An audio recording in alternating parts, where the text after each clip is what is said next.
رب زدني علما.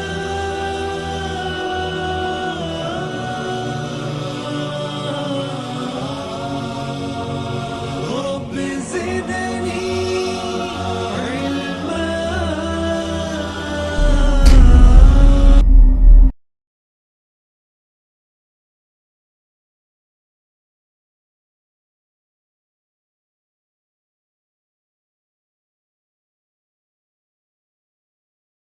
السلام علیکم ورحمۃ اللہ وبرکاتہ.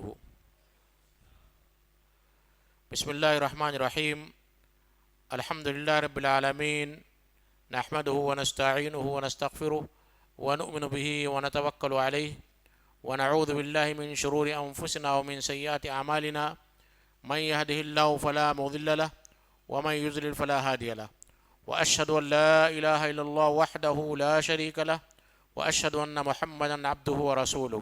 اعوذ باللہ السمیع العلیم من الشیطان الرجیم. بسم اللہ الرحمن الرحیم. یا ایھا الذین آمنوا اتقوا اللہ حق تقاته ولا تموتن الا وانتم مسلمون. یا ایھا الناس اتقوا ربکم الذی خلقکم من نفس واحدہ وخلق منها زوجها وبث منهما رجالا كثيرا ونساء واتقوا الله الذي تساءلون به والارحام ان الله كان عليكم رقيبا. يا أيها الذين آمنوا اتقوا الله وقولوا قولا سديدا يصلح لكم أعمالكم ويغفر لكم ذنوبكم ومن يطع الله ورسوله فقد فاز فوزا عظيما. أما بعد فإن خير الحديث كتاب الله وخير الهدي هدي محمد صلى الله عليه وسلم وشر الأمور محدثاتها وكل محدثة بدعة وكل بدعة ضلالة وكل ضلالة في النار. میرے بھائی اور بزرگوں، نوجوانوں، عزیز بچوں اور محترم خواتین، ہر قسم کی تعریف، توصیف، حمد و ثنا اللہ تبارک و تعالیٰ کے لیے لائق و زیبا ہے. درود و سلام ہو تمام انبیاء اور رسل پر، خصوصاً جناب مصطفیٰ خاتم النبیین آخری پیغمبر محمد صلی اللہ علیہ وسلم پر، آپ کے صحابہ پر، تابعین پر، تبع تابعین پر، اہل بیت پر، اور ان سارے مسلمانوں پر جنہوں نے آپ صلی اللہ علیہ وسلم کے احسان کے ساتھ پیروی کی. میرے بھائی اور بزرگوں اور معزز خواتین، آج کے شام اتوار کی دن جو میری تقریر کا موضوع ہوگا وہ ہے 7 بڑے گناہ. یہ 7 بڑے گناہ اللہ کے نبی کریم صلی اللہ علیہ وسلم کی ایک حدیث میں موجود ہیں، جسے امام بخاری اور امام مسلم نے روایت کیا ہے. اس حدیث کو ذکر کرنے کے بعد انشاءاللہ ایک ایک گناہ پر تفصیلی گفتگو ہوگی. اللہ تبارک و تعالیٰ سے دعا ہے کہ اللہ تبارک و تعالیٰ مجھے کہنے اور عمل کرنے اور آپ کو سننے اور اس پر عمل کرنے کی توفیق عطا فرما. حضرت ابو ہریرہ رضی اللہ تعالیٰ عنہ کی روایت ہے، وہ کہتے ہیں کہ اللہ کے نبی کریم صلی اللہ علیہ وسلم نے ارشاد فرمایا: اجتنبوا السبع الموبقات. قیل وما ہن یا رسول اللہ؟ قال الشرک باللہ والسحر وقتل النفس التي حرم الله الا بالحق واكل الربا واكل مال اليتيم والتولي يوم الزحف وقذف المحصنات الغافلات المؤمنات. اللہ کے نبی کریم صلی اللہ علیہ وسلم نے فرمایا کہ 7 ہلاک کرنے والی چیزوں سے بچو. صحابہ کرام نے پوچھا ہے کہ اللہ کے رسول، وہ 7 ہلاک کرنے والی چیزیں کیا ہیں؟ وہ 7 بڑے گناہ کیا ہیں؟ آپ نے فرمایا پہلا گناہ ہے الشرک باللہ، اللہ کے ساتھ شرک کرنا. دوسرا گناہ السحر، جادو کرنا. تیسرا گناہ قتل النفس التي حرم اللہ الا بالحق، کسی جان کو قتل کرنا، ایسی جان جسے اللہ نے حرام قرار دیا ہے سوائے حق کے. چوتھی چیز اکل الربا، سود کھانا. پانچویں چیز اکل مال الیتیم، یتیم کا مال کھانا. چھٹی چیز والتولی یوم الزحف، جنگ کے میدان سے پیٹ پھیر کر بھاگ جانا. ساتویں چیز وقذف المحصنات الغافلات المؤمنات، پاک دامن شادی شدہ سیدھی سادھی بھولی بھالی غافل عورتوں پر الزام لگانا. اس حدیث کو امام بخاری اور امام مسلم نے روایت کیا ہے. بڑی جامع اور بڑی پیاری حدیث ہے. اس میں آپ صلی اللہ علیہ وسلم نے 7 ہلاک کرنے والے گناہوں کو بیان کیا ہے. ان میں سے ہر ایک گناہ ایسا ہے جس پر مختصر طور پر ایک ورکشاپ انعقاد کیا جا سکتا ہے. ایک جو ہے مفصل گفتگو کی جا سکتی ہے، لیکچر دیا جا سکتا ہے. لیکن آج کے زمانے میں چونکہ لوگ تیسیر کے، آسانی کے اور مختصر گفتگو کے عادی ہو چکے ہیں، اس لیے مختصراً میں 7 گناہ پر روشنی ڈالوں گا. سب سے پہلا گناہ جو آپ صلی اللہ علیہ وسلم نے ذکر کیا، الشرک باللہ، اللہ کے ساتھ شرک کرنا ہے. شرک کو جاننے کے لیے سب سے پہلے ہمیں توحید کا جاننا ضروری ہے. توحید کے معنی ہوتے ہیں کسی چیز کو ایک سمجھنا. توحید کو سمجھنے کے لیے عقیدے کے مصنفین نے 3 اقسام کی ہیں. توحید الربوبیہ، جس کا مفہوم ہوتا ہے کہ اللہ تبارک و تعالیٰ کو اس کے افعال میں ایک جاننا، یعنی اللہ تبارک و تعالیٰ ہی ہمیں پیدا کرنے والا ہے، اللہ ہی ہمیں موت دینے والا ہے، اللہ ہی ہمیں رزق دینے والا ہے، اللہ ہی ہر چیز کا مالک ہے، اللہ ہی اس کائنات کو چلانے والا ہے، اللہ ہی جب چاہے گا اس دنیا کو رخصت کر دے گا. یہ اللہ ہی ساری کائنات کا مالک ہے، مدبر ہے، چلانے والا ہے. اللہ بارش کو برسانے والا ہے، ہواؤں کو چلانے والا ہے. یہ توحید ایسی ہے جس کے اکثر لوگ قائل ہیں، خواہ مسلمان ہو غیر مسلم ہو. غیر مسلم بھی اس بات کے قائل ہیں کہ ایک ذات ہے، ایک طاقت ہے جو اس دنیا کو چلاتی ہے.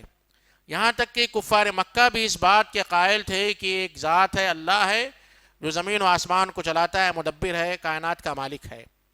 قرآن مجید میں 12 کفار مکہ کے اس قول کا ذکر کیا گیا ہے کہ جب ان سے پوچھا جاتا تھا کہ آسمان و زمین کو کس نے پیدا کیا، بارش کو برسانے والا کون ہے، ہواؤں کو چلانے والا کون ہے، زندگی کو دینے والا اور موت کو دینے والا کون ہے، تو وہ کہتے تھے کہ اللہ ہے.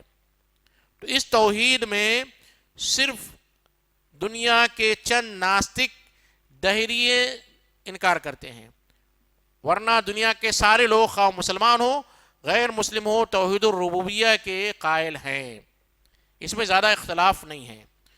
دوسری جو قسم ہے توحید الربوبیہ، یعنی جب ہم اس بات کا یقین کرتے، ایمان رکھتے ہیں کہ اللہ ہی میں پیدا کرنے والا ہے، اللہ ہی میں زندگی دینے والا ہے، موت دینے والا، اللہ رازق ہے، اللہ کائنات کو چلانے والا ہے، تو پھر عبادت کس کی کرنی چاہیے؟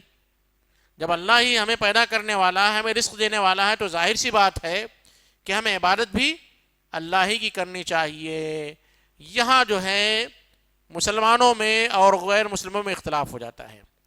مسلمان یہ کہتے ہیں، مسلمانوں کا عقیدہ یہ ہے کہ صرف اور صرف اللہ ہی کی عبادت کرنی چاہیے، اللہ ہی عبادت کا مستحق ہے، اللہ ہی معبود برحق ہے، اس کے علاوہ جو دوسرے معبود ہیں وہ سارے معبود باطل ہیں. دوسرے لوگ کہتے ہیں کہ ہم اللہ کی عبادت تو کرتے ہیں لیکن ساتھ ہی ساتھ اللہ کے بعض افعال میں دوسروں کو شریک مانتے ہیں، یعنی اللہ کی عبادت کے ساتھ شرک کرتے ہیں. تو توحید الربوبیہ آپ سمجھ لیں گے تو آپ کو شرک سمجھ میں آ جائے گا. تیسری قسم ہے توحید الاسماء و صفات. اللہ کے بہت سارے نام ہیں، 99 نام جو قرآن اور حدیث سے ہمیں معلوم ہے. اس کے علاوہ بھی اللہ کے نبی کریم صلی اللہ علیہ وسلم فرماتے ہیں کہ اور بہت سارے نام ہیں جسے اللہ تبارک و تعالیٰ نے علم الغیب میں پوشیدہ رکھا ہے. ان اسماء پر ہمارا ایمان ہونا چاہیے. رزاق ہے، خلاق ہے، قدیر ہے، علیم ہے، سمیع ہے، مساعر ہے، تواب ہے. 99 نام پر ہمارا ایمان ہوگا، اور یہ نام اسماء حسنہ ہے، صرف اللہ کے لیے ہیں. آپ کسی کو رزاق نہیں کہہ سکتے ہیں، کسی کو خلاق نہیں کہہ سکتے ہیں، کسی کو خالق نہیں کہہ سکتے ہیں، کسی کو تواب نہیں کہہ سکتے ہیں. اگر آپ کو کہنا تو کہیں گے عبد التواب، عبد الخلاق، عبد الخالق، عبد الرازق، عبد الرزاق. تو یہ نام صرف اور صرف اللہ کو دینا ہے، اللہ کے علاوہ کسی دوسرے کو یہ نام دینا شرک ہے. تو پہلا گناہ جو اللہ کے نبی کریم صلی اللہ علیہ وسلم نے ذکر کیا وہ ہے شرک. جب شرک کے بارے میں ہمارے مجالس میں، ہماری محفلوں میں، ہمارے وعظ کی مجلسوں میں شرک کا ذکر کیا جاتا ہے، لوگوں کے چہرے بدل جاتے ہیں اور وہ یہ سوچتے ہیں کہ مولانا صاحب یا یہ لوگ جو ہے شرک کے بارے میں اتنی تقریریں کیوں کرتے ہیں، حالانکہ ہم سب مسلمان ہیں، شرک سے بری ہیں، کوئی بھی مسلمان شرک نہیں کرتا ہے، ہمارا یہ تصور ہے. لیکن ایک مثال دے کر میں سمجھاؤں گا کہ ہم شرک کو تو برا سمجھتے ہیں اور الحمدللہ ہم مشرک نہیں ہیں، ہم شرک سے بری ہیں، شرک نہیں کرتے ہیں، لیکن شرک کے تعلق سے ہمارا جو احساس، ہماری جو فیلنگ، ہمارا جو رویہ ہونا چاہیے وہ رویہ نہیں ہے۔ اس کی ایک مثال میں دیتا ہوں اکثر و بیشتر خطبوں میں، کہ اگر آپ کے اس کاروان میں کل صبح فجر کی نماز کے بعد آپ کے واٹس ایپ پر ایک میسج آئے، یا نیوز میں ٹی وی میں ایک میسج جو خبر آئے کہ آپ کے اس کاروان میں ایک 60 سال کے بوڑھے نے ایک 14 یا 15 سال کی لڑکی سے زنا کیا ہے، تو آپ کا رد عمل کیا ہوگا؟ آپ کا ایکشن کیا ہوگا؟ آپ کا غصہ کتنا ہوگا؟ آپ کا بی پی کتنا بڑھے گا؟ آپ کتنا ناراض ہوں گے؟ آپ جو ہے کہیں گے کہ وہ بڈھا کہاں ہے، اس کا ستیہ ناش ہو، میں اگر اسے پاؤں تو اسے کچا چبا جاؤں، کہیں گے نہیں کہیں گے؟ لیکن آپ کے اسی شہر جو ہے حیدرآباد میں، آپ کے اسی محلے کاروان میں شرک پنپ رہا ہے یا نہیں ہے؟ شرک کی تبلیغ ہو رہی ہے، شرک کی طرف دعوت دی جا رہی ہے، اور ہمارے بہت سارے مسلمان شرک میں مبتلا ہیں۔ کیا ویسا ہی ایکشن یا ویسی ہی فیلنگ یا ویسا ہی احساس شرک کے تعلق سے ہمارا ہے؟ میں نہیں کہتا ہوں کہ آپ جائیں اور شرک کے مزارات کا قلاقامہ کر دیں، ڈھا دیں، لیکن اپنے دل میں احساس، جو زنا کے تعلق سے آپ کا احساس تھا، جو رد عمل تھا، وہ احساس اور رد عمل ہمارا شرک کے تعلق سے ہوتا ہے یا نہیں ہوتا ہے؟ نہیں ہوتا ہے۔ کیوں؟ اس لیے کہ ہم جو برائیاں ہیں، وہ برائیوں کے تعلق سے ہمارا رد عمل، ہمارا احساس ہونا چاہیے۔ زنا بہت بڑا گناہ ہے، لیکن اللہ تبارک و تعالیٰ توبہ کرنے کے بعد معاف کر دیتا ہے، بلا توبہ بھی معاف کر سکتا ہے۔ لیکن شرک ایسا گناہ ہے، ان اللہ لا یغفر ان یشرک بہ ویغفر ما دون ذلک لمن یشاء ومن یشرک باللہ فقد ضل ضلالا بعیدا۔ اللہ تبارک و تعالیٰ شرک کو معاف نہیں کرتا ہے، شرک کے علاوہ جو دوسرے گناہ ہیں وہ سارے گناہوں کو اللہ تبارک و تعالیٰ معاف کر دیتا ہے، اور جس نے شرک کر لیا فقد ضل ضلالا بعیدا، اور تو دور کی گمراہی میں جا پڑا، دور کی گمراہی میں جا پڑا۔ تو اس مثال کے ذریعے آپ کو اندازہ ہوگا کہ آپ کے رشتہ داروں میں، آپ کے پڑوسیوں میں، آپ کے شہر میں اگر شرک کی ترویج ہو رہی، شرک کو پھیلایا جا رہا ہے، تو آپ کا رد عمل کیا ہونا چاہیے؟ آپ کی فیلنگ کیا ہونا چاہیے؟ آپ کا احساس کیا ہونا چاہیے؟ ابو سعید خدری رضی اللہ تعالیٰ عنہ کا حدیث ہے، وہ کہتے ہیں کہ اللہ کے نبی کریم صلی اللہ علیہ وسلم نے فرمایا، من رآ منکم منکرا فلیغیرہ بیدہ، جو شخص کسی منکر کو دیکھے، کسی برائی کو دیکھے، تو چاہیے کہ اسے اپنے ہاتھ سے بدل دے، اپنے ہاتھ سے بدل دے۔ آپ کے ہندوستان میں، آپ کے ماحول میں ہاتھ سے بدلنے کا اختیار آپ کو نہیں ہے، اور اگر آپ بدلنے جائیں گے تو اس سے بڑا منکر پیدا ہوگا، اس سے بڑی برائی پیدا ہوگی، مسلمانوں کا خون ضائع ہوگا، فسادات ہوں گے، اختلافات بڑھیں گے، اور ناحق خون بہایا جائے گا۔ تو آپ کو ہاتھ سے بدلنے کا اختیار نہیں ہے، کچھ چیزوں میں آپ کو اختیار ہے۔ آپ کا بیٹا شرک میں مبتلا، آپ تھپڑ ماریے، روکیے، منع کیجئے، مت جانے دیجئے، کھانا پینا بند کیجئے، جیب خرچہ بند کیجئے، بائیکاٹ کیجئے، آپ کو حق ہے۔ لیکن آپ جنرل جا کر سماج میں ہاتھ سے برائی کو روکنے کی کوشش کریں گے تو اس سے بڑی برائی جو ہے عام ہو جائے گی۔ اس لیے اس حدیث میں اللہ کے نبی کریم صلی اللہ علیہ وسلم نے اور دو آپشنز رکھے ہیں۔ دوسرا آپشن کیا ہے؟ فَإِن لَّمْ يَسْتَطِعْ فَبِلِسَانِهِ،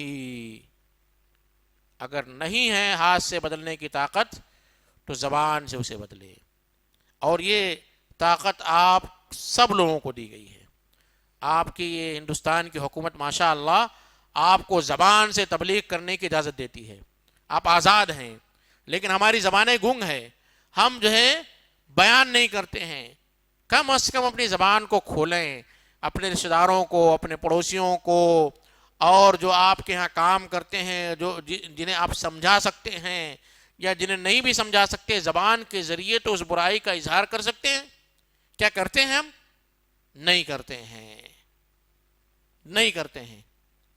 یہ شرک کے تعلق سے نہیں، یہ سارے گناہوں کے تعلق سے ہے۔ آپ اپنی بیوی کو اگر منع کرے کسی منکر سے، شادی میں بیجا اسراف کر رہی ہے یا غیر ضروری رسم و رواج میں شرکت کر رہی ہے، زبان سے روک سکتے ہیں؟ نہیں روک سکتے. کیوں نہیں روکتے ہیں؟ ہمارے تعلقات خراب نہ ہو جائیں، رشتہ داری نہ ٹوٹ جائے. بزنس میں اگر آپ کا کوئی پارٹنر ہے دھوکہ کر رہا ہے، دھوکہ دے رہا ہے، تو آپ اپنی زبان سے اسے روکنا نہیں چاہتے ہیں. کیوں؟ اختلافات ہو جائیں گے، بزنس کا نقصان ہو جائے گا، اختلافات ہو جائیں گے، اور جب بہت ساری چیزیں ہم سوچتے ہیں زبان سے نہیں روکتے ہیں. تو آپ کو یہاں پر زبان سے روکنے کا اختیار حاصل ہے، فل اختیار ہے. لیکن اگر آپ ایسی سوسائٹی میں ہوں، ایسے ماحول میں ہو جہاں زبان سے بھی روکنے کا اختیار آپ کو حاصل نہیں ہے، فَإِن لَمْ يَسْتَطِعْ فَبِقَلْبِهِ، تو اپنے دل سے اسے برا جاننا چاہیے. وَذَلِكَ أَضْعَفُ الْإِيمَانِ، اور ایمان کا آخری سب سے کمزور ترین درجہ ہے. اگر دل میں بھی آپ برا نہیں جانتے ہیں، آپ جو ہے بائک لے کر، کار لے کر یا پیدل جا رہے ہیں اور شرک کو پنپتے دیکھ رہے ہیں، اور آپ کے دل میں کھٹک نہیں ہو رہی ہے، پریشانی نہیں ہو رہی ہے، ہلچل نہیں پیدا ہو رہی ہے، تو گویا کہ آپ کے اندر ایمان کا آخری درجہ بھی نہیں ہے. اب ذرا تھوڑی دیر کے لیے، 1-2 سیکنڈ کے لیے ذرا غور کیجئے کہ کیا کبھی ہمیں دل سے بھی اس بات کا احساس ہوتا ہے؟ راتوں کو ہماری نیندیں خراب ہوتی ہیں. کبھی ہم نے سوچا بھی کہ معاشرے میں جو شرک پھیل رہا ہے یا جو منکر پھیل رہا ہے، جو برائیاں پھیل رہی ہیں، اس کے تعلق سے ہمارے دماغ میں، ہمارے دل میں کوئی احساس تک نہیں ہوتا ہے، بڑے آسانی سے ہضم کر لیتے ہیں، ڈکار بھی نہیں لیتے ہیں جو برائیاں ہمارے معاشرے میں پائی جاتی ہے. تو اگر دل میں بھی اسے برا نہیں جانتے ہیں تو معلوم ہوا کہ ایمان کا آخری جو ہے کمزور ترین درجہ بھی ہمارے دل میں نہیں ہے.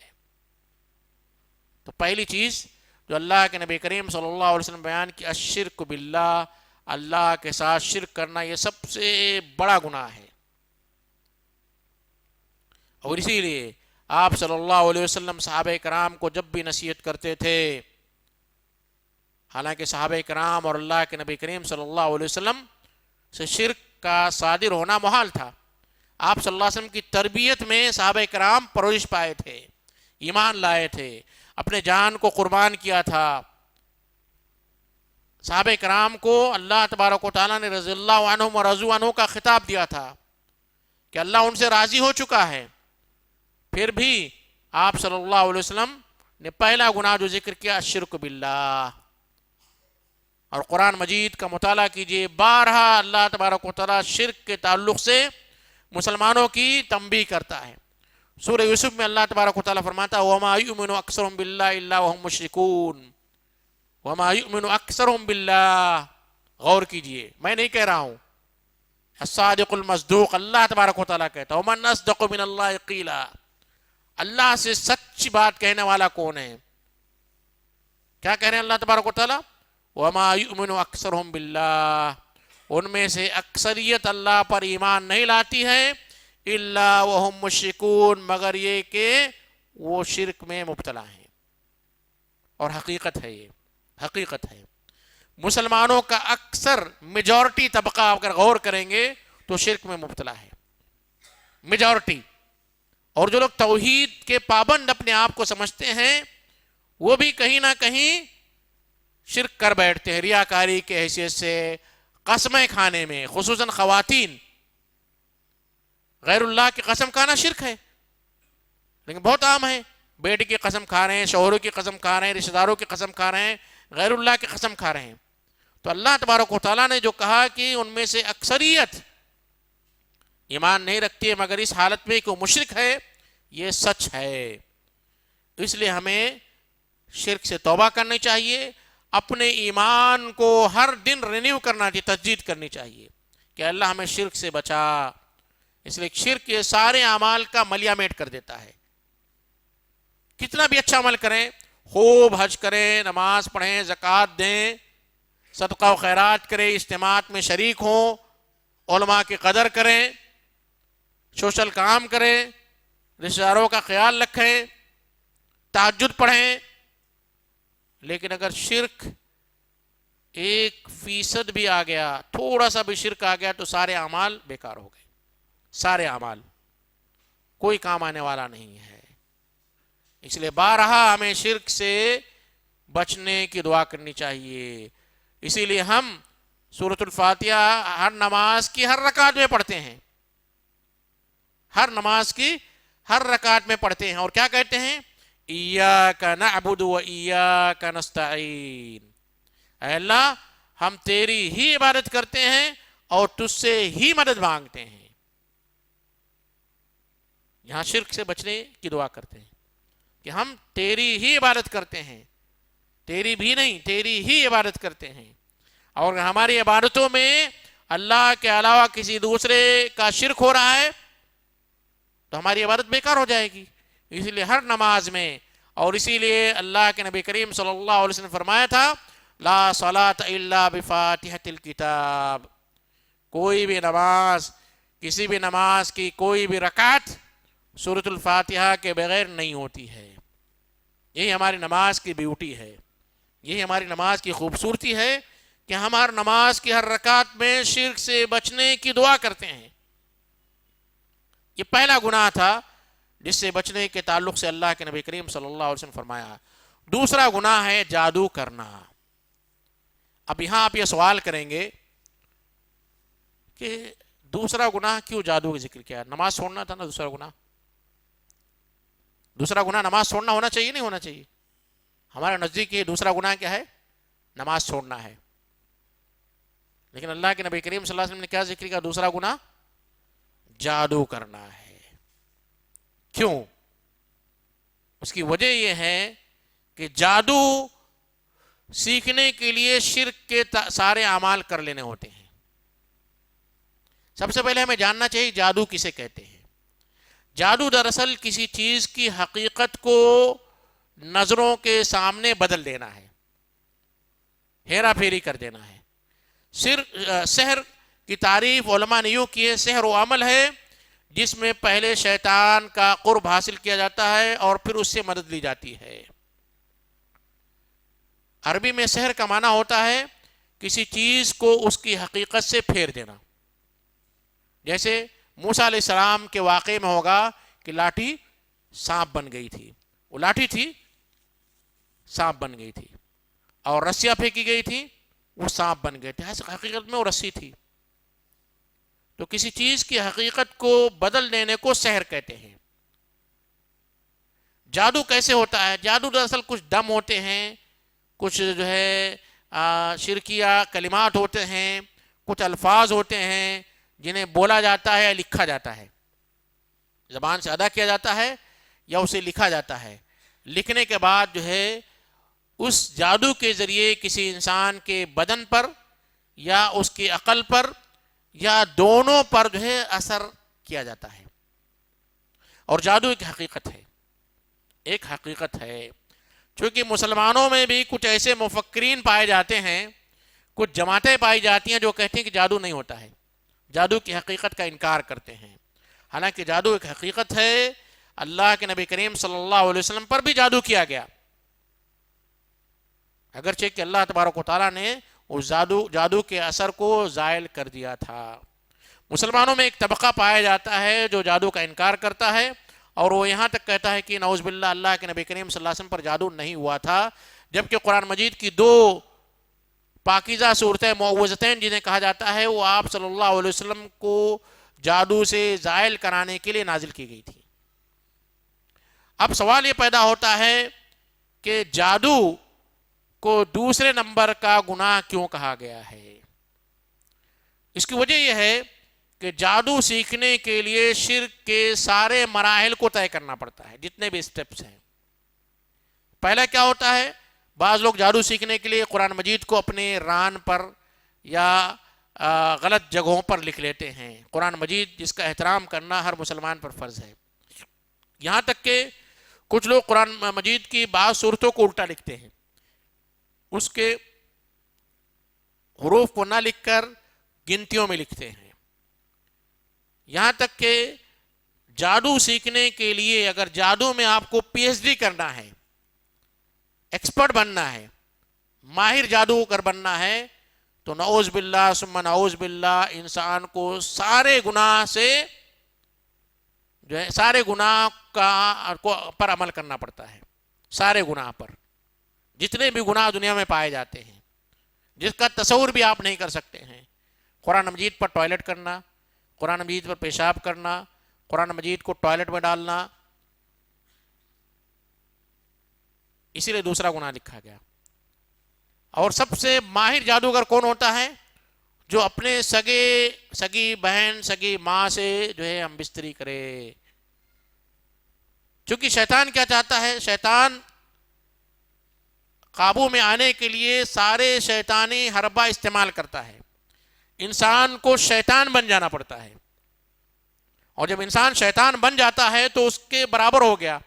لیکن ایک شیطان کو قابو کرنے کے لیے بڑا شیطان بننا پڑتا ہے۔ اگر آپ دو آدمی فائٹ کریں تو جیتے گا کون؟ جو زیادہ طاقتور ہوگا۔ تو ظاہر سی بات ہے ایک کم طاقتور کو مجبور کرنے کے لیے زیادہ طاقت حاصل کرنی پڑتی ہے، تو بڑا شیطان بننا پڑتا ہے، بڑا شیطان بننا پڑتا ہے۔ اسی لیے جادو کا سیکھنا، جادو کا سکھانا، جادو کی ترویج کرنا، جادو کی محفل منعقد کرنا، یہ سارے اعمال کفر ہیں۔ انسان اسلام کے دائرے سے جو ہے خارج ہو جاتا ہے۔ اللہ کے نبی کریم صلی اللہ علیہ وسلم پر جادو ہوا تھا، حدیث میں ثابت ہے، اور اللہ کے نبی کریم صلی اللہ علیہ وسلم بعض مرتبہ جادو کے اثر سے کہتے تھے کہ مجھے احساس ہوتا ہے کہ میں نے ایک کام کر لیا، حالانکہ میں نے نہیں کیا ہے۔ حضرت عائشہ رضی اللہ تعالیٰ عنہ بیان کرتی ہیں کہ قبیلہ بنو زریق کے ایک شخص جسے لبید بن عاصم کہا جاتا تھا، اس نے آپ صلی اللہ علیہ وسلم پر جادو کیا تھا، جس سے آپ صلی اللہ علیہ وسلم پر جادو کا اثر ہوا۔ آپ کا خیال ہوتا تھا کہ آپ نے فلاں کام کر لیا، وضو کر لیا، لیکن وسوسہ پیدا ہوتا تھا کہ نہیں کیا ہے۔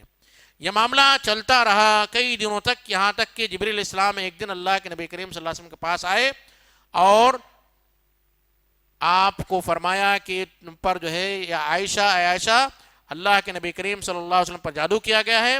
اور اللہ کے نبی کریم صلی اللہ علیہ وسلم نے عائشہ سے کہا، یا عائشہ کیا تمہیں احساس ہے کہ اللہ تبارک و تعالیٰ نے مجھے جادو کے بارے میں بتلایا، اور میرے پاس دو لوگ آئے، اور ان میں سے ایک میرے سر کے پاس کھڑا ہوا، دوسرا میرے پیر کے پاس کھڑا ہوا۔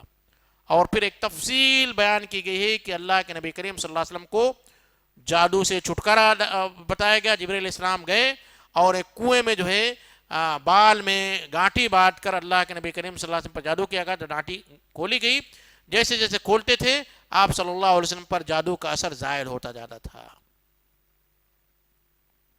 جادو کے ذریعے ایک انسان کا قتل بھی کیا جا سکتا ہے۔ جادو کے ذریعے ایک مرد کو اپنی بیوی کے لائق نہیں رکھا جاتا ہے، یعنی بیوی کے قریب نہیں جا سکتا ہے، میاں بیوی کے درمیان جدائی ڈالی جا سکتی ہے۔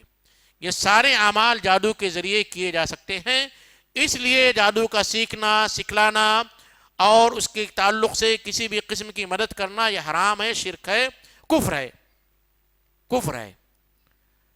ہاروت اور ماروت کو جادو سکھلانے کے لیے بھیجا گیا تھا، اور سورہ بقرہ کی آیت میں تفصیل سے بیان کیا گیا کہ وہ کہتے تھے کہ ہم یہ سکھا رہے ہیں، انما نحن فتنہ، ہمیں آزمائش کے لیے بھیجا گیا ہے، فلا تکفر۔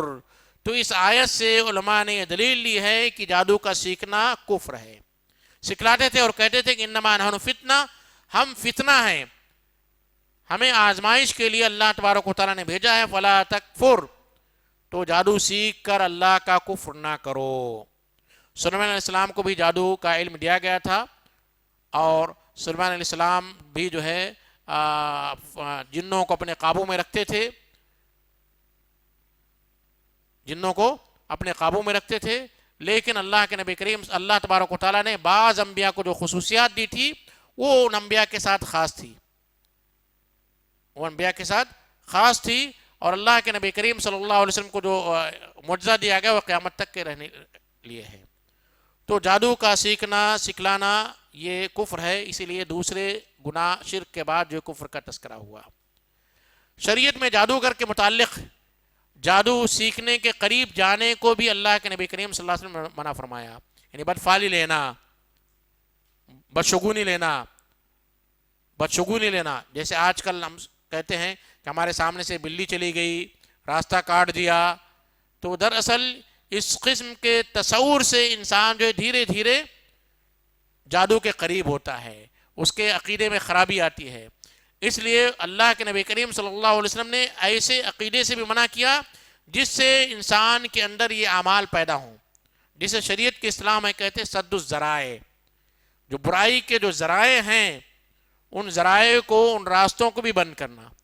آپ صلی اللہ علیہ وسلم نے فرمایا من تطیر او تطیر لہو او تکہن او تکہن لہو او تسحر او تسحر لہو، ہم میں سے وہ شخص نہیں ہے، لیس منا، ہم میں سے وہ شخص نہیں ہے جس نے بشگونی لی، پھال نکلوائے، یا جاتے ہیں لوگ ہاتھ دکھاتے ہیں پھال نکلواتے ہیں، او تکہنا، یا کسی جو ہے فارچون ٹیلر کے پاس جائے اور اس سے اپنے مستقبل کے بارے میں سوال کرے، مستقبل کے بارے میں پوچھے کہ میرا مستقبل کیا ہوگا۔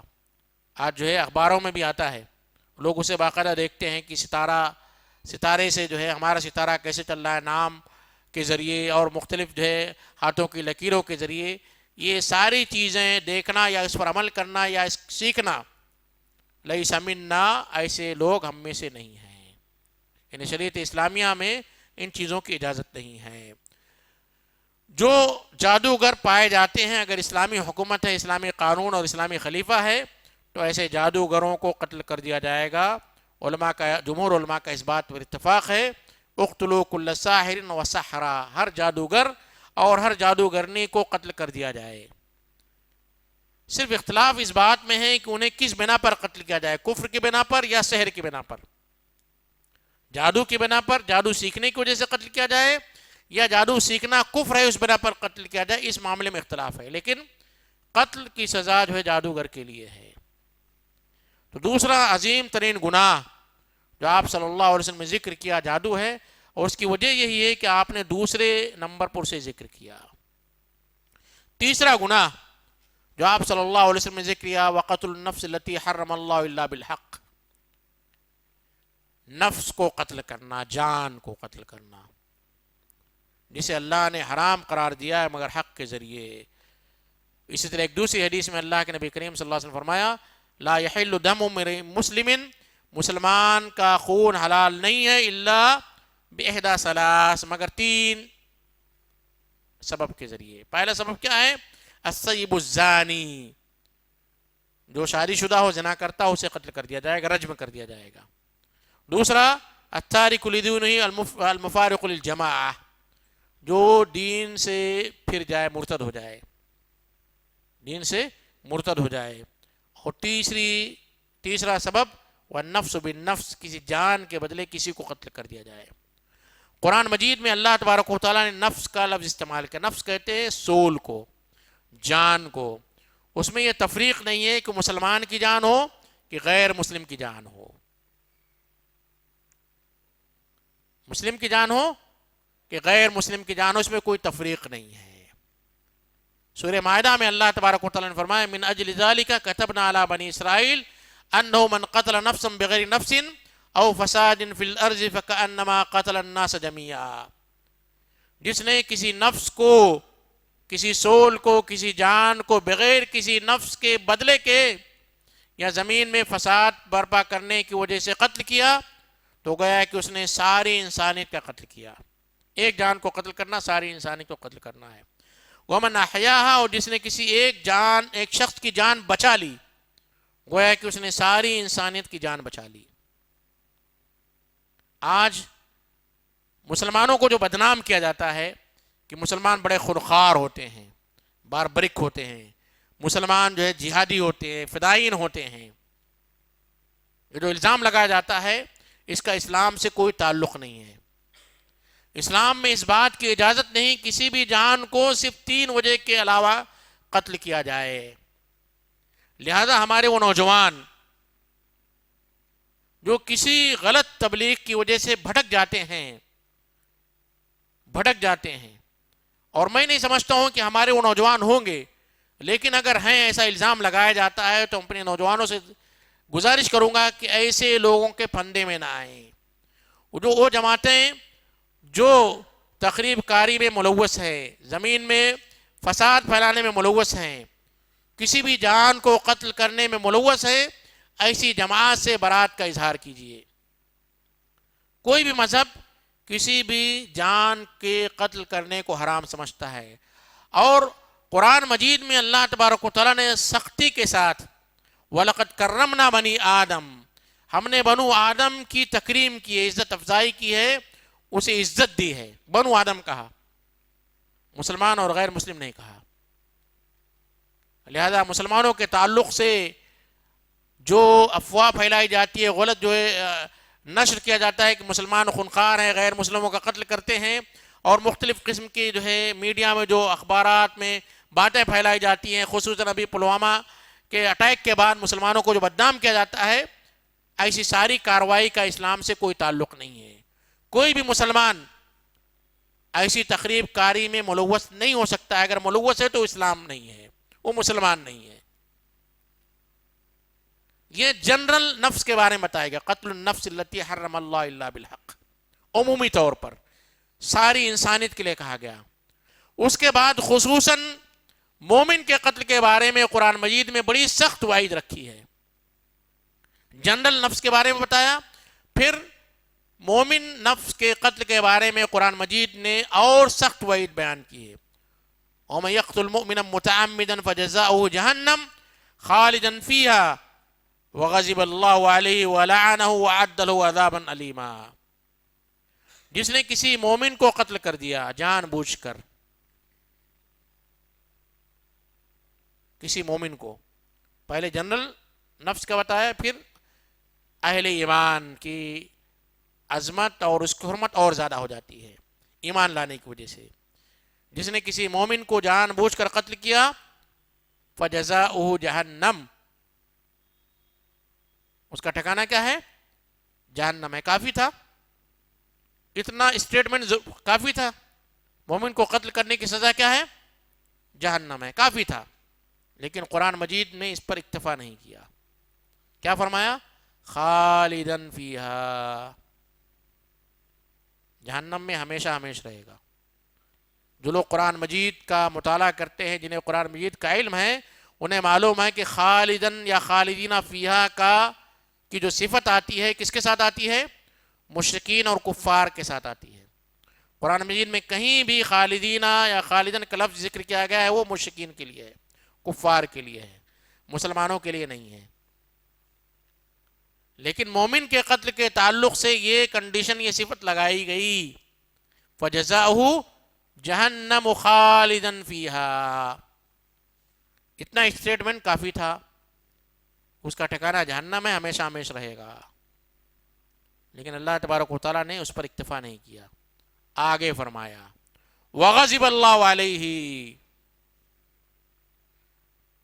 اور اللہ کا غضب اس پر ہو، کافی تھا، 3 سزا بیان کی گئی، لیکن اللہ تبارک و تعالیٰ نے اس پر بھی اکتفا نہیں کیا، آگے فرمایا وَلَعَنَهُ، اور اس پر اللہ کی لعنت ہو،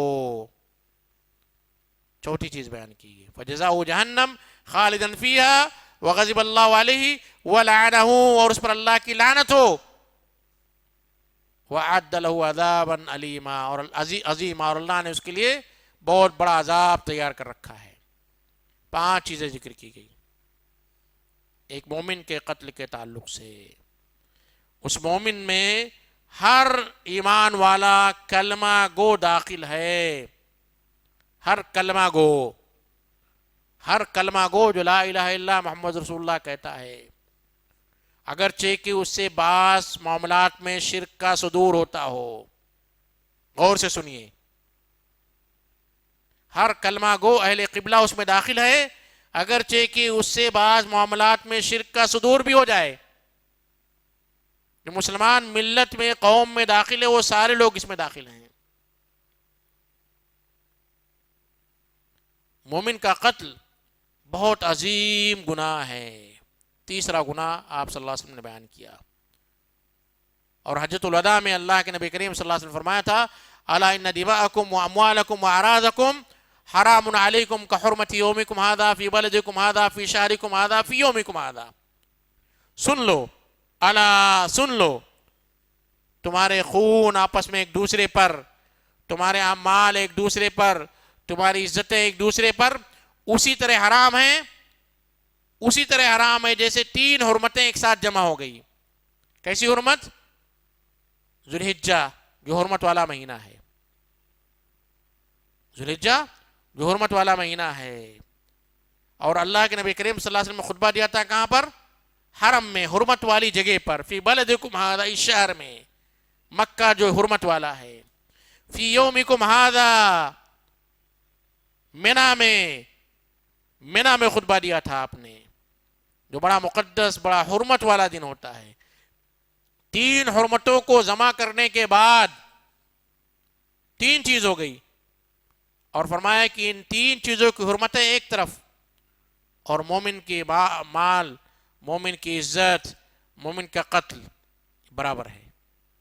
اتنی سخت وعید کرنے کے بعد آج دیکھیں گے کہ ہم مسلمانوں میں سب سے لذیذ ترین چیز کیا ہے؟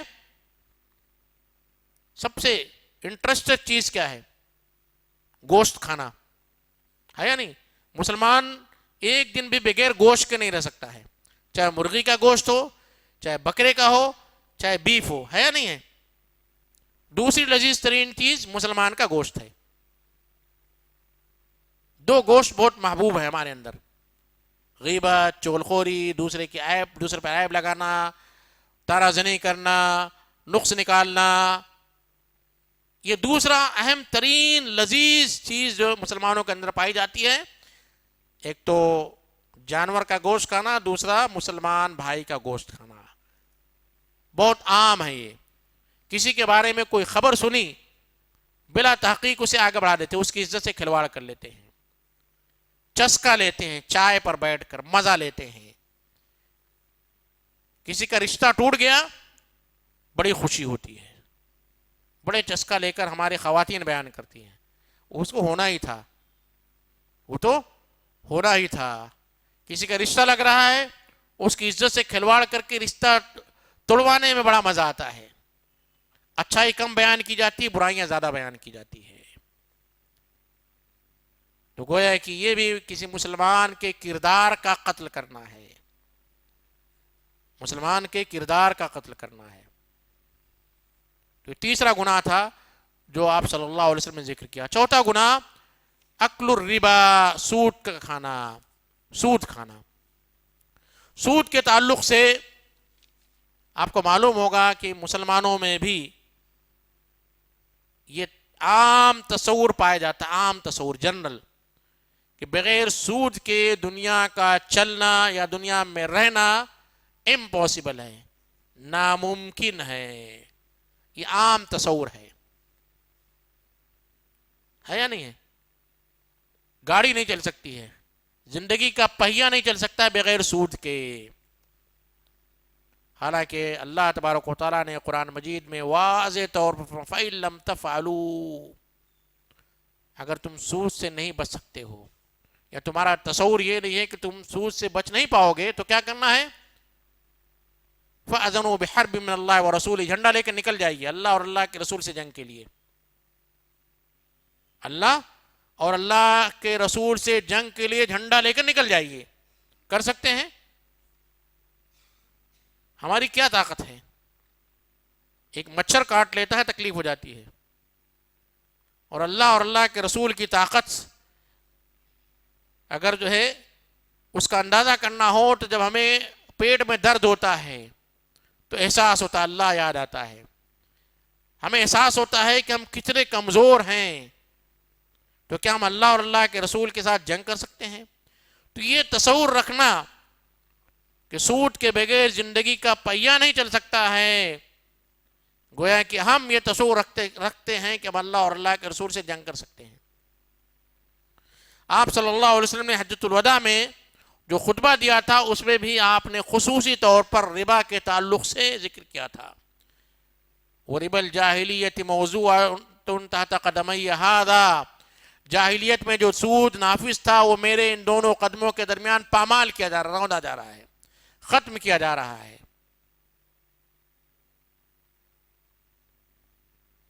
سود کے تعلق سے اللہ کے نبی کریم صلی اللہ علیہ وسلم نے 10 لوگوں کو لعنت بھیجی ہے. 10 لوگوں کو. ایک شخص نماز نہیں پڑھتا ہے تو اسے نماز نہیں پڑھنے کا گناہ ملتا ہے. لیکن اس کے باپ کو نہیں ملتا ہے. باپ تو کہہ دیتا نماز پڑھ لو. اس کی بیوی کو نہیں ملتا ہے, اس کے بچوں کو نہیں ملتا ہے, اس کے رشتہ داروں کو نہیں ملتا ہے, اس کے پڑوسیوں کو نہیں ملتا ہے. لیکن سود میں سب لوگوں کو ملتا ہے. جو سود لیتا ہے, جو دیتا ہے, جو لکھتا ہے, جو گواہ بنتا ہے, جو اپنے جو ہے اپنے گھر جو ہے سودی کاروبار کے لیے دے دیتا ہے. 10 لوگ جو ہیں جو سود میں ملوث ہوتے ہیں ان پر اللہ کی لعنت ہوتی ہے. 10 لوگوں کو. یہاں تک کہ جو ہلکا گناہ ہے سود کا, ہلکا گناہ, جیسے اگر زخم کے بارے میں کہا جائے تو سوئی چبھائی جائے وہ بھی زخم ہوتا ہے, لیکن وہ ہلکا زخم ہوتا ہے, ہلکا زخم, معمولی جسے کہیں. مچھر کاٹ لیتا ہے تو جو ڈسنا ہوتا ہے وہ ہلکا ہوتا ہے, بچھو کاٹ لے تو تھوڑا زیادہ ہوتا ہے, سانپ کاٹ لے تو اور زیادہ ہوتا ہے. تو جو ہلکا زخم ہے, ہلکا جو گناہ ہے, اس کی مثال اللہ کے نبی کریم صلی اللہ علیہ وسلم دی, ایسرہو, سب سے معمولی,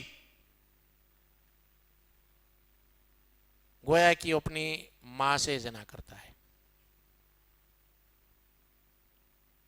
سود کے تعلق سے فتوے آتے ہیں, لوگ پوچھتے ہیں, فون کرتے ہیں, مجبوری ہے, شادی میں جو ہے جہیز میں دینا ہے, دکان کھولنا ہے, گاڑی لینا ہے, 4 ویلر لینا ہے, 2 ویلر لینا ہے, مکان بنوانا ہے, مجبوری ہے, اور مختلف قسم کے حیلے بیان کرتے ہیں.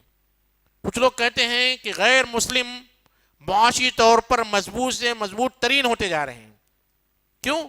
بینک سے سود لیتے ہیں اور ہیرو ہونڈا شو روم شروع کر دیتے ہیں. مسلمانوں کے لیے حرام ہے, اس لیے بیچارہ سائیکل کا بھی شو روم نہیں شروع کر سکتا ہے. تو مسلمانوں کے معاشی پسماندگی کا رونا رو کر سود کو جائز کرنے کی کوشش کرتے ہیں.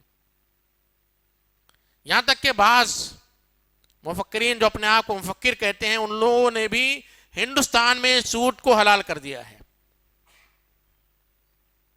غیر مسلم حکومت ہے, مال غنیمت ہے, مال فے ہے, مختلف قسم کے جو ہیلے بہانے تلاش کر کے سود کو حلال کر لیا جا رہا ہے. مجھے کام پر جانا ہے, دکان میں جانا ہے, کارواں سے جو ہے مجھے ملک پیٹ تک جانا ہے, تو بائک لینا ضروری ہے, ورنہ ہمارے بال بچے بھوکے مریں گے, اس لیے بائک کے لیے ہمیں سود لینا ہے, مجبوری اتنا پیسہ نہیں ہے, بس جو ہے مہیا نہیں ہے, دیر سے پہنچے گا تو مالک نکال دے گا نوکری سے.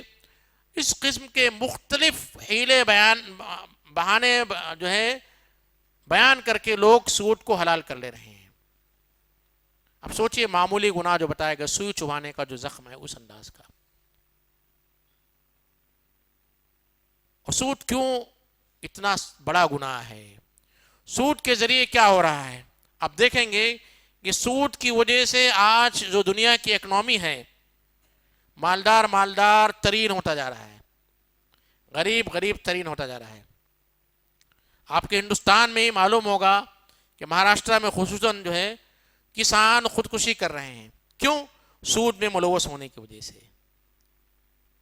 ان کے پردادا نے قرض لیا تھا, پردادا نے, یعنی تقریباً 2-3 پشت پہلے, اور اس کے پوتے کے پوتے پر پوتے جو ہے وہ سود در سود قرض ادا کر رہے ہیں, اور نوبت کے آتی خودکشی کر لے رہے ہیں. یعنی گویا کہ یہ گناہ کی وجہ سے بہت سارے گناہ کا ذریعہ بن جا رہا ہے. اور ہوتا کیا ہے, سود کو اگر حلال کر دیا جاتا تو لوگ مال کے حریص ہو جاتے. سود پر آپ کو جو ہے گھر مل جا رہا ہے, سود پر گاڑی مل جا رہی ہے, سود پر جو ہے آپ کو بہت ساری فیسلٹی مل جا رہی ہے. انسان کے اندر مال کی حرص پیدا ہوتی ہے, اور وہ سود پر بہت ساری چیزیں لے لیتا ہے, پوری زندگی اسے ادا نہیں کر سکتا ہے. پھر اس کے بچے جو ہے اس سود میں ملوث ہوتے ہیں, بچوں کی زندگیاں تباہ ہو جاتی ہیں, پھر بچوں کے بچوں کی زندگیاں تباہ ہو جاتی ہے. گویا کہ یہ چین آف گناہ ہے, گناہوں کا ایک کڑی ہے, وہ کڑی کبھی ٹوٹتی نہیں, چلتی رہتی, کنٹینیو چلتی رہتی ہے. اس لیے آپ دیکھیں گے کہ اگر جو شخص سود میں ملوث ہے کبھی بھی وہ خوش نظر نہیں آتا ہے, ہمیشہ پریشان حال رہتا ہے, اور وہ سود اصل مال سے بڑھتا جاتا ہے. جو اصل کیپٹل ہوتا ہے، راس المال ہوتا ہے. کسی نے 60 لاکھ روپے لے کر گھر بنایا، بنگلہ بنایا، تو دیتے دیتے 120 لاکھ ہو جاتا ہے، 1,20,00,000 ہو جا رہا ہے. اور پھر وہ 1,20,00,000 ادا کرتے کرتے 1,40 ہو جا رہا ہے. پھر 1,20 ادا کیا، 20 لاکھ پھر بڑھ گیا، پھر 20 ہو جاتا ہے. یعنی وہ تقریباً 2 کروڑ 3 کروڑ میں چلا جاتا ہے. تو انسان کی زندگیاں، معاشرے کا معاشرہ تباہ ہو جا رہا ہے. 5واں گناہ جو آپ صلی اللہ علیہ وسلم بیان کیا، اکل مال الیتیم، یتیم کا مال کھانا. یتیم کا مال کھانا. ایک یتیم جس کے والدین یا جس کے ماں باپ بچپن میں گزر چکے ہیں، اس کے پاس جائیداد ہے اس کے والد کی، اللہ نے آپ کو اس کا سرپرست بنایا، ولی بنایا ہے. یتیم اپنے مال کا صحیح تصرف نہیں کر سکتا ہے، اسے اللہ نے عقل نہیں دی ہے، تمیز نہیں دی ہے. آپ کو اللہ نے اس مال کا ذمہ دار بنایا ہے، اور آپ اس مال کو غلط انداز سے استعمال کر رہے ہیں، کھا رہے ہیں. انما یأکلون فی بطونہم نارا. قرآن میں فرمایا گیا جو لوگ یتیم کا مال بے دردی سے، غلط طریقے سے، ظلم سے کھا لیتے ہیں، انما یأکلون فی بطونہم نارا، وہ اپنے پیٹ میں آگ ڈالتے ہیں، آگ کھاتے ہیں، آگ کھاتے ہیں. یتیم کے مال کھانے میں، اور اسی طرح جو بھی مال آپ کے ذمے ہے، مثال کے طور پر آپ کسی مدرسے کے ذمہ دار ہیں، کسی مسجد کے ٹرسٹی ہیں، کسی بلڈنگ سوسائٹی کے آپ صدر ہیں، کسی آرگنائزیشن کے آپ صدر ہیں، تو جو مال آپ، جس مال کے آپ ذمہ دار ہیں، اس مال کو کھانے کا بھی یہی حکم ہے. ایسا نہیں کہ یتیم کا مال ذکر کیا گیا تو کوئی کسی آرگنائزیشن کے آپ ٹریزرر ہیں، ذمہ دار ہیں، اس کے مال کو آسانی سے ہڑپ کر لیں. مدرسے کے جو ہے متولی، مسجد کے متولی ہیں، مدرسے کے ذمہ دار ہیں، اسکول کے صدر ہیں، سوسائٹی کے صدر ہیں، ہاؤسنگ سوسائٹی کے صدر ہیں، ٹریزرر ہیں، تو اس مال کو کھانے کا گناہ بھی اکل مال یتیم میں ضمناً داخل ہے، بڑا گناہ ہے. چونکہ لوگوں نے آپ پر بھروسہ کیا ہے، اپنے مال کو آپ کے حوالے کیا ہے، آپ کو اس میں کسی بھی قسم کے خرد برد کی اجازت نہیں ہے. 6ٹھی چیز، وَالتَّوَلِّ يَوْمَ الزَّحْفِ، میدان جنگ سے منہ پھیر کر بھاگ جانا. ایک اسلامی حکومت، اسلامی خلیفہ جو اعلاء کلمت اللہ، اللہ کے کلمے کو بلند کرنے کے لیے، دنیا میں اللہ کے دین کو نافذ کرنے کے لیے، اسلامی امیر کی عمارت میں جو جہاد ہوتا ہے، بہت سارے کنڈیشن سمجھ لیجئے. ایسا نہیں کہ کچھ لوگ جو ہے ایک جماعت بنا لیں اور جو ہے اپنے آپ کو مجاہدین کہہ کر نکل جائیں اور غیر مسلم محلے پر حملہ کر دیں اور اسے جہاد سمجھ لیں. جہاد کے لیے اسلامی حکومت کا ہونا ضروری ہے، مسلمان خلیفہ ہونا چاہیے، اس کی عمارت میں جو جنگ کی جائے گی اس جنگ کا مقصد بھی کیا ہونا چاہیے؟ اعلاء کلمت اللہ، اللہ کے کلمے کو بلند کرنا مقصود ہو. تو ایسے اس میں میدان جنگ سے منہ پھیر کر بھاگ جانا بڑا گناہ ہے. کیوں؟ اس لیے کہ اس سے مسلمانوں کی طاقت پسپا ہوتی ہے، کمزور ہوتی ہے. عین وقت پر جب مسلمانوں کو آپ کی ضرورت ہے، آپ منہ پھیر کر بھاگ جا رہے ہیں، مسلمانوں کو کمزور کر دے رہے ہیں، دشمن کو غالب ہونے کا موقع فراہم کر رہے ہیں. یہ 6ٹھا بڑا گناہ ہے. آخری گناہ، وقذف المحصنات الغافلات المؤمنات، سیدھی سادھی پاک دامن عورت پر الزام لگانا. آواز اوپر نہیں جا رہی کیا؟ سیدھی سادھی پاک دامن عورتوں پر الزام لگانا. قرآن میں اللہ تبارک و تعالیٰ نے فرمایا کہ اگر کوئی شخص کسی پر بہتان لگائے اور پھر 4 گواہ نہ پیش کر سکے، فَجْلِدُوهُمْ 80 جلدةً، تو انہیں 80 کوڑے لگاؤ. جو کسی پر بہتان لگائے، ثُمَّ لَمْ يَأْتُوا بِأَرْبَعَةِ شُهَدَاءَ، پھر 4 گواہ نہ لائیں، نہ پیش کر سکے، فَجْلِدُوهُمْ 80 جلدة، تو انہیں 80 کوڑے لگاؤ. اس لیے کہ مومن کی عزت مومن کی عزت بڑی قیمتی ہے، خصوصاً اس حدیث میں قذف المحصنات کا آگے عورتوں کے تعلق سے، کیونکہ کسی مرد پر الزام لگایا جاتا ہے تو اتنا اثر نہیں ہوتا ہے جس طرح کسی لڑکی پر الزام لگایا جائے، اس لیے حدیث میں خاص طور پر عورتوں کے تعلق سے ذکر کیا ہے، وقذف المحصنات الغافلات المؤمنات۔ لیکن عموماً کسی بھی مسلمان پر جھوٹا الزام لگانا اور اس پر گواہ نہ پیش کرنے کی صورت میں قرآن میں سورہ نور میں اللہ تبارک و تعالیٰ فرماتا ہے کہ 80 کوڑے مارو، وَلَا تَقْبَلُوا لَهُمْ شَهَادَةً أَبَدًا، اور ہمیشہ کے لیے ان کی گواہی قبول مت کرو، ہمیشہ کے لیے۔ لہذا کسی مسلمان بھائی پر زنا کی تہمت کا الزام لگانے کی سزا یہ ہے، بڑے سوچ سمجھ کر گواہ اگر آپ کے پاس ہیں، ورنہ اللہ کے نبی کریم صلی اللہ علیہ وسلم من ستر مسلمن سترہ اللہ یوم القیامہ، جس نے کسی مسلمان کے عیب کو چھپایا، اگر آپ نے دیکھا تو آپ اسے تبلیغ کیجئے، اسے عام مت کیجئے، اسے عام مت کیجئے، پھیلائیے مت، اللہ اس کے عیوب کو قیامت کے دن جو ہے چھپائے گا۔ لیکن اگر معاشرے میں برائی اتنی عام ہو گئی ہو، کوئی نوجوان 4 لوگوں کی موجودگی میں زنا کر رہا ہے، تو آپ کا یہ فرض بنتا ہے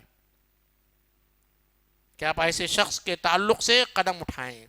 اسلامی حکومت ہے تو خلیفے کے پاس جائیں، امیر کے پاس جائیں، اس کی شکایت کریں، اور غیر اسلامی حکومت ہے تو آپ ذمہ داران کے پاس جائیں، عمرا اور حکمہ کے پاس جائیں اور اس کی شکایت کریں کہ یہ شخص معاشرے میں برائیاں پھیلا رہا ہے اور اتنے لوگ گواہ ہیں۔